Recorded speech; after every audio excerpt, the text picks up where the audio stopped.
The restaurant was supposed to be romantic. Soft jazz, candlelight flickering off crystal wine glasses, the kind of place where proposals happened. Instead, it became a public execution. Maria Gonzalez stood frozen in the middle of Lucille, the most expensive rooftop restaurant in Manhattan, clutching a crumpled $5 bill in her fist like it was evidence in a murder trial. Her date, some hedge fund guy named Trevor who'd bragged on the app about his seven-figure bonus, was laughing so hard his face had turned red. $5, he wheezed, holding up the menu like it had personally insulted him. That's what you brought to Lucille. Babe, the water here costs $12. You think I'm splitting an appetizer with you? The laughter spread like a wave. Phones came out. Someone whispered, "Isn't that Alexander Knight's maid?" And the whisper became a chant. Maria's cheeks burned hotter than the votive candle on the table. She was still wearing the faint scent of lemon polish from scrubbing Knight's penthouse marble floors that afternoon. Her one nice dress, black, secondhand, bought at a thrift store in Queens, was suddenly too tight, too cheap, too everything. She wanted the floor to open and swallow her whole. Then a voice cut through the noise like a blade. Enough. Every head turned. Alexander Knight stood at the entrance of the private dining room he'd been using for a business meeting, his 6'3" frame filling the doorway.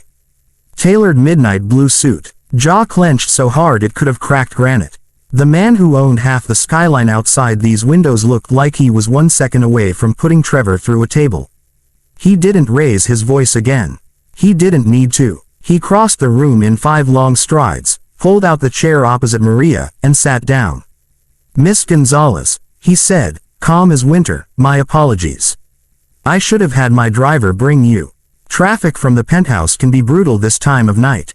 Trevor's mouth opened and closed like a goldfish. Alexander lifted one hand. A waiter appeared instantly. "Whatever Ms. Gonzalez wants, put it on my tab." And Trevor, his eyes flicked up, Arctic blue and lethal, "You're done here. Security will escort you out.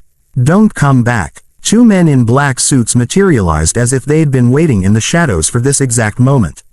Maria couldn't breathe. Alexander turned back to her, and for the first time in the 3 years she'd worked for him, quietly, invisibly, always in the background, he really looked at her.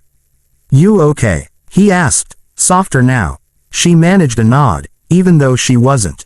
Not even close. He reached into his jacket, pulled out a black Amex, and slid it across the table. "Order anything, everything, I insist." Then he stood, buttoned his jacket, and walked away without another word. The restaurant went dead silent. Maria stared at the card like it might bite her. She left it on the table and walked out with nothing but the $5 still crushed in her hand. That night changed everything. 3 years earlier, Maria Gonzalez had crossed the border with her mother in the trunk of a Coyote's car, 7 years old and terrified. They'd settled in Queens, her mother cleaning offices at night so Maria could go to school during the day. When her mom died of cancer 2 weeks after Maria turned 19, the medical bills swallowed everything. College became a dream that died with her mother. So she cleaned houses, then offices. Then, through an agency, she landed the best job she'd ever had. Live-in maid for Alexander Knight, 34-year-old tech billionaire, founder of Knight Star Analytics, and, according to Forbes, the most eligible bachelor in America. He was barely home. When he was polite, distant, and always called her Miss Gonzalez, never Maria. She liked the job because it came with a room, health insurance, and a salary that let her send money to her little brother in Mexico and still save a little. She kept her head down. She stayed invisible, until the night of the $5 date. The morning after the restaurant, Maria showed up at the penthouse at 5:30 a.m. like always, expecting to be fired. Instead, she found Alexander in the kitchen, sleeves rolled up, attempting to make coffee with a machine that probably cost more than her yearly salary. He looked up when she walked in, still in her coat, eyes red from crying half the night. "Miss Gonzalez," he said, then stopped. "Maria, can we talk?" She braced herself. "I owe you an apology," he said. "I've been oblivious. 3 years you've kept this place running like clockwork, and I never once asked how you were. Last night was unacceptable. Not just what that idiot did. My part in it. I saw the video this morning. Someone posted it. The things people are saying about you. He trailed off, jaw tight again. I'm fixing it. You don't have to. I do. He stepped closer. Starting now, your salary is tripled, retroactive to your first day. You'll have a clothing allowance, a transportation allowance, and full tuition coverage if you want to go back to school. And you're not my maid anymore. You're, he hesitated, whatever you want to be. Tell me what you need, Maria. Name it. She stared at him, waiting for the punchline. It never came. Why? She whispered. He looked almost embarrassed. Because I watched a woman who's been nothing but kind and hardworking get humiliated in my city, in my restaurant, while I sat 20 feet away doing nothing. And I hated the man that made me. She started crying then. Ugly crying. The kind where you can't breathe. Alexander, billionaire, genius, emotionally unavailable workaholic, did the only thing he could think of. He handed her a paper towel from the counter and waited. The next month was a blur. Maria moved out of the staff quarters into a guest suite with floor-to-ceiling windows overlooking Central Park. She enrolled in night classes at NYU, computer science, because she'd always been good with systems, with order, with making things work behind the scenes. Alexander insisted on driving her to campus the first night. You don't have to, she started. I'm heading to a meeting in Soho anyway, he lied badly. They rode mostly in silence until they hit traffic on 59th Street. So, he said, drumming his fingers on the steering wheel, what made you pick comp sci? She laughed, surprised. I like puzzles. And your smart home used to drive me crazy. Half the lights only responded to your voice.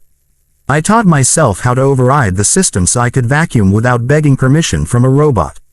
He glanced at her, something like admiration flickering across his face. You hacked my house. Technically, I improved it. A slow grin spread across his face, the first real one she'd ever seen. Remind me to put you in touch with my engineering team. Over the next year, Maria blossomed. She cut her hair into a sleek bob, started wearing colors other than black and gray, and discovered she was absolutely brilliant at coding. Professors fought to have her in their labs. Startups tried to poach her before she even graduated. Alexander watched from a careful distance, always there, never pushing. He sent her to conferences in Silicon Valley, introduced her to venture capitalists, who owed him favors and pretended it was all business. But sometimes, late at night, she'd find him in the kitchen again, making terrible coffee, waiting for her to come home from studying. You should be asleep, she'd say. So should you, he'd shoot back. Neither of them ever left first. The night everything broke open was 2 years to the day after the restaurant incident. Maria had just defended her senior project, a machine learning algorithm that predicted domestic abuse risk factors with 96% accuracy, built from anonymized data she'd gathered through women's shelters. The room had given her a standing ovation. She was 29 years old, debt-free, and days away from graduating summa cum laude. She came home floating. Alexander was waiting in the living room, city lights glittering behind him. He held a bottle of champagne and 2 glasses. I'm proud of you, he said simply. She took the glass he offered, hands shaking a little. I never thanked you. Not really. You don't owe me anything. I do. She set the glass down. You saw me when no one else did. You gave me a chance when I had nothing. No, worse than nothing. I had $5 and a lifetime of being invisible. He stepped closer. Maria, I didn't do it because I felt sorry for you. I did it because the second I really looked at you that night, I couldn't look away again. Her breath caught. I tried, he said, voice rough. God knows I tried to keep it professional. But somewhere between you fixing my smart home and out arguing my entire board about ethics in AI, I fell in love with you. Hard. And if you tell me you don't feel it too, I'll back off and never bring it up again. But I had to say it once. The room was so quiet she could hear her own heartbeat. Then she laughed, wet, overwhelmed, joyful. Alexander Knight, she said, I have been in love with you since the night you handed me a paper towel and didn't flinch when I cried all over your Tom Ford suit. He kissed her like a man who'd been starving for years.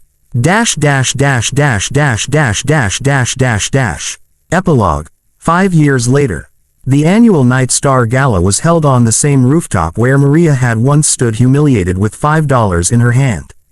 Now, she stood at the microphone in a custom gown the color of midnight, her husband's hand warm at the small of her back.